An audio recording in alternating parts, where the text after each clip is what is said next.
सती का संकल्प दृढ़ है।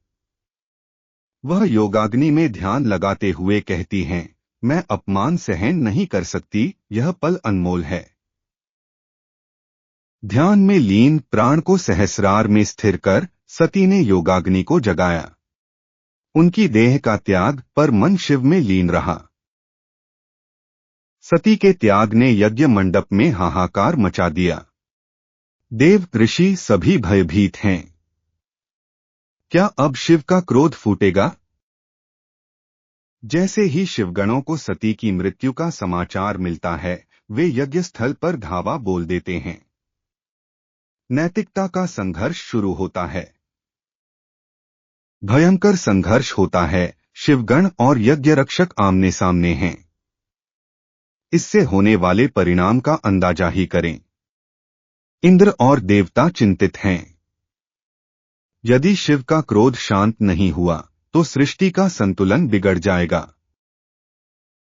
भृगु ऋषि यज्ञ की रक्षा के लिए विशेष आह्वान करते हैं। क्या ऋभुदेव इस आपदा को रोक पाएंगे? ऋभुदेव प्रकट होते हैं। वे शिवगणों को परास्त करने की शक्ति रखते हैं। क्या वे संघर्ष को समाप्त करेंगे? ऋभुदेव की शक्ति से शिवगणों की हार होती है। यज्ञ की रक्षा अब संभव है। एक नया मोड़ आता है।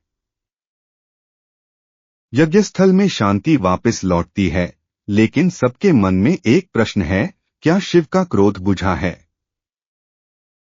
देवताओं की चिंता और भी गहरी हो जाती है। समाधान का रास्ता क्या है? आगे का रास्ता चिंता बढ़ाता है।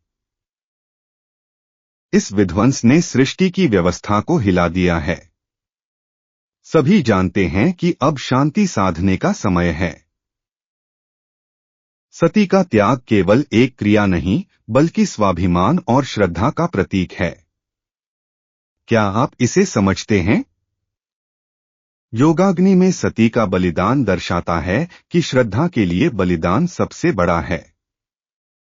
यह हमें सिखाता है। वे सभी मिलकर एकत्रित होते हैं, शिव का क्रोध शांत करने के लिए एक विशेष प्रयास करते हैं।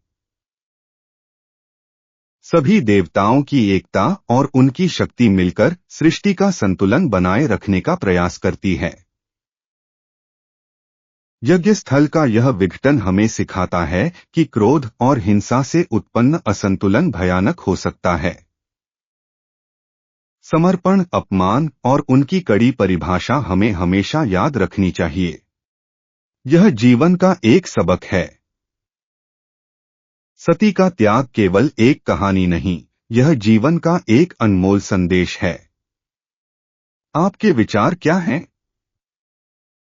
आपका क्या अनुभव रहा? इस कहानी से आपको क्या सीखने को मिला? हमें बताएं।